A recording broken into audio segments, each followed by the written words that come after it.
welcome back to the channel. Just got the sail cleaned up. We are heading to We Rock tomorrow, so I gotta bring it in and do the whole nut and bolt fluids check, all that fun stuff, get it prepped. But not going to film all that because it's boring. But last weekend we had some guys from New Mexico, and I broke my rear drive shaft and bent my front, so figured I'd do a drive shaft video. So this is my rear drive shaft. I busted the splines off, so can't weld that back together and run it, it would just break again. I could reuse this tube, but the way I've been doing this is a couple years old, I think 3 years old. So there's a way I've been doing drive shafts now that's just a little bit easier. So I have a couple parts if need be, and then I'll take my front drive shaft out as well, and we'll get to work on building some new ones. All right, we're gonna pull the square tube real quick. Square tubes are, everybody knows about them, they're pretty nice, and this one, since you can allow so much slip, it will fit front or rear, so that's why it's my spare, so it can easily fit front or rear. But we'll pull this off and then we'll get some measurements, and that way we can build the new rear first, and then we'll do the front.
So what we have here is a set of Toyota diffs with a nut welded on the pinion, and that way we can spin it. And then you set this to your length of your drive shaft. So I'm set right now at 42.5, which is the length of my rear drive shaft. So now that this is all cleaned up, I'm gonna bolt these down, and I'll leave about 1 inch of in, and then bolt it up and measure between this surface, and that will give me my overall length for the tube.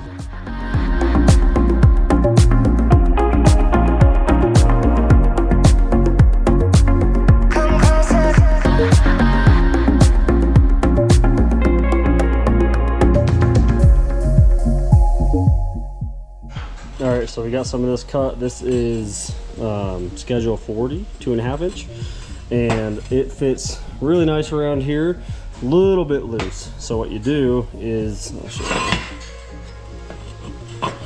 So it's just a little bit loose. So what you do to kind of take that gap out and get it straight pretty easily, you just do 3 to 4 wraps of like painter's tape on each side, and then it'll slide on nice and tight, and then you can tack it, and then you can get it straight with the dial indicator.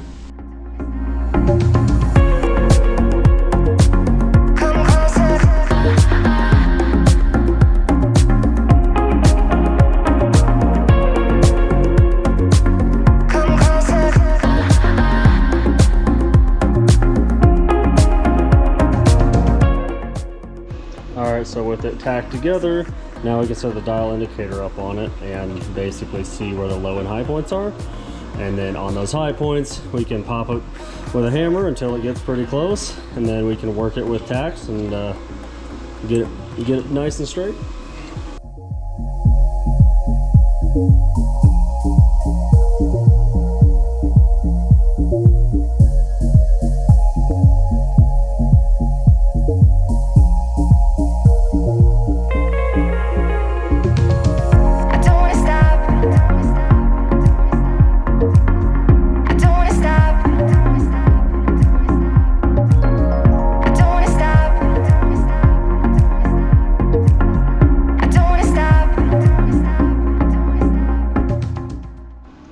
Alright, we got it all tacked up. It's within 5 to 10 thou. And we can now spin it with the drill and make sure it spins good.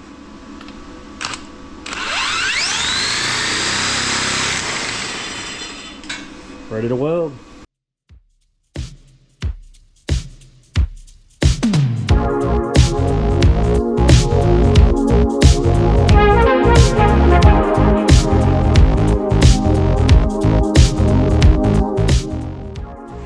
All welded up. Still spins nice.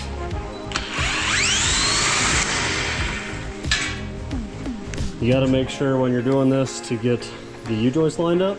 That way they don't bind on each other. Yeah, pretty easy. This is, like I said, Schedule 40, so it's about 188 wall or so. So it'll take some good hits, and it fits nicely over the Toyota flanges. So if you're doing Toyota drive shafts, pretty easy way to do it.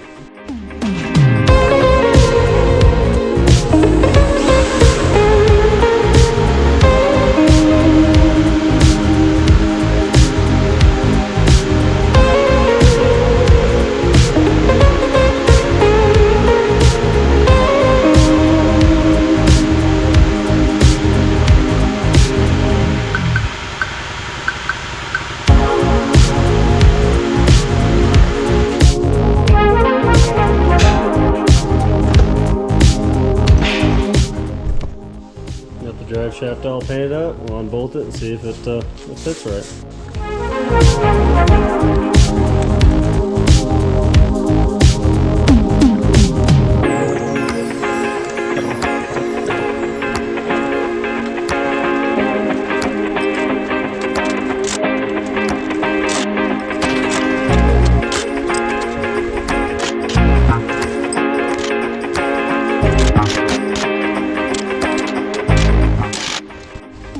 And the drive shaft is in and fits nice.